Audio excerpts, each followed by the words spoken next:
This clip is brought to you by SaveWithConrad.com.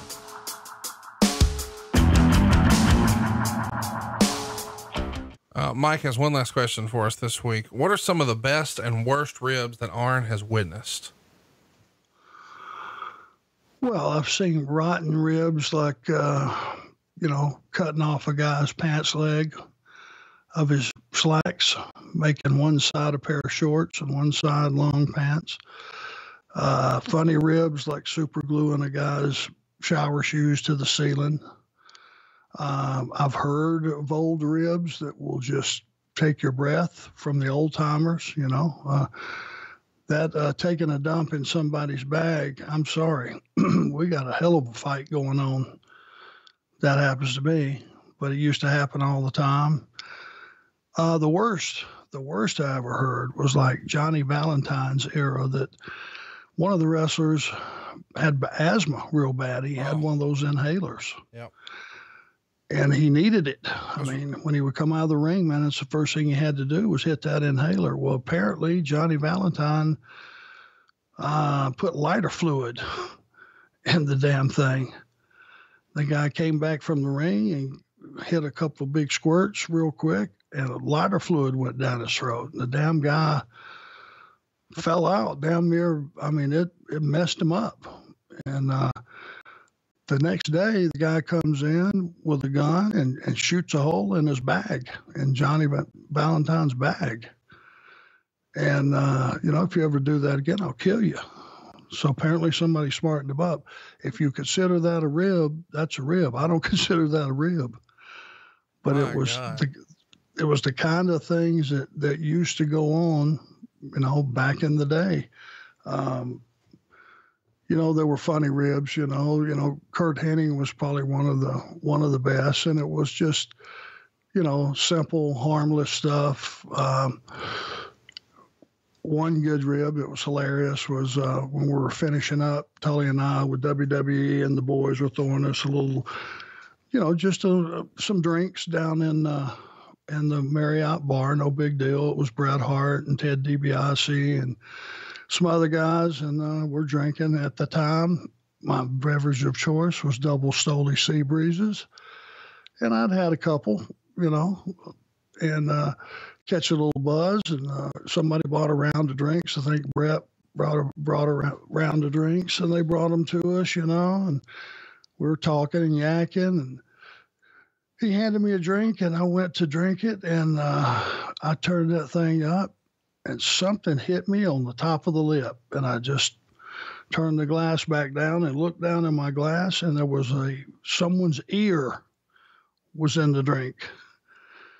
And I looked at Brett, and I looked beside him, and there was a guy standing there that had a prosthetic ear that used to be stuck on his head. He was a burn victim, for God's sakes.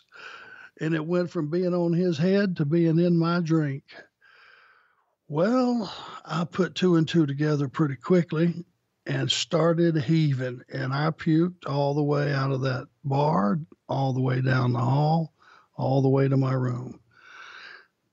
That, looking back on it, since my stomach is a little stronger these days, that was a pretty good rib. I'm glad you mentioned the shitting in the bag thing, because it does feel like there's this odd fascination in the wrestling business with poop. Where does that come from?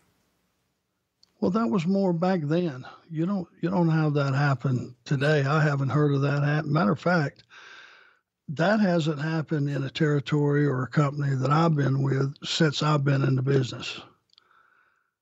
Oh, now, you weren't there in the WWF when guys were doing that? Like when people were shitting in Sable's bag and all that?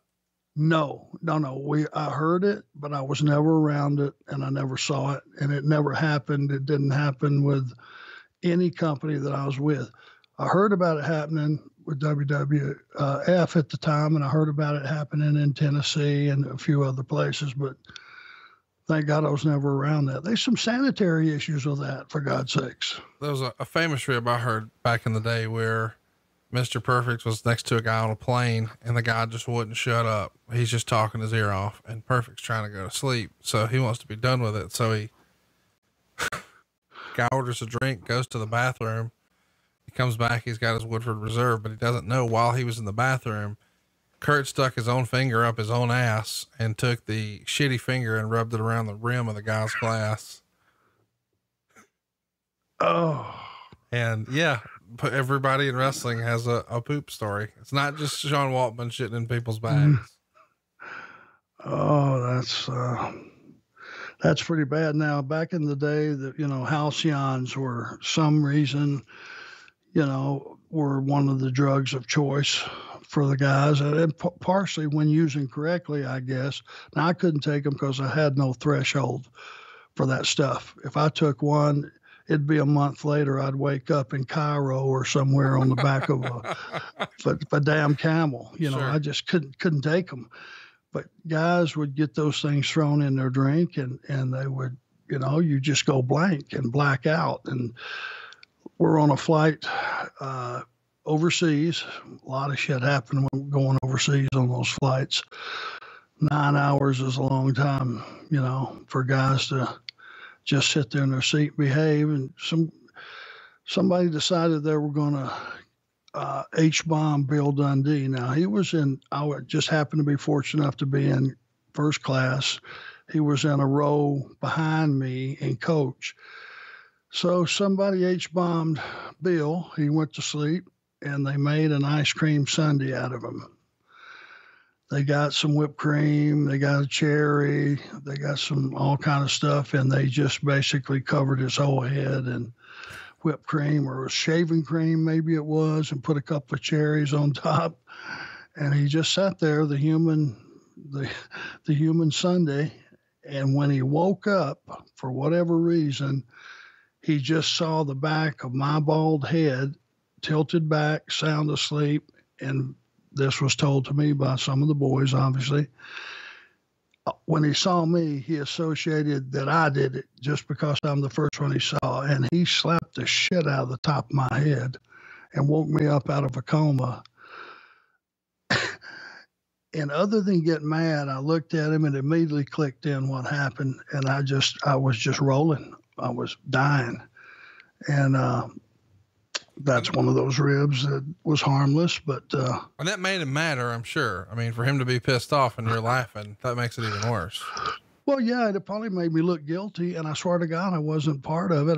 I don't rib guys, and I just never have. I'll joust with guys, I'm pretty good about going back and forth verbally jousting, but ribbing, I never rib guys. And, would have been if he would have just thought for a minute and looked around and saw who was on the flight, it'd been pretty easy to pick out who it was, but that was a pretty good rib too. Hey, it's Conrad Thompson. Thanks for checking out the podcast here on YouTube. Be sure to hit the subscribe button and the notifications bell so you get a notice anytime we upload some new content.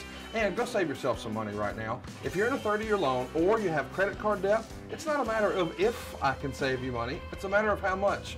Find out right now for free at SaveWithConrad.com.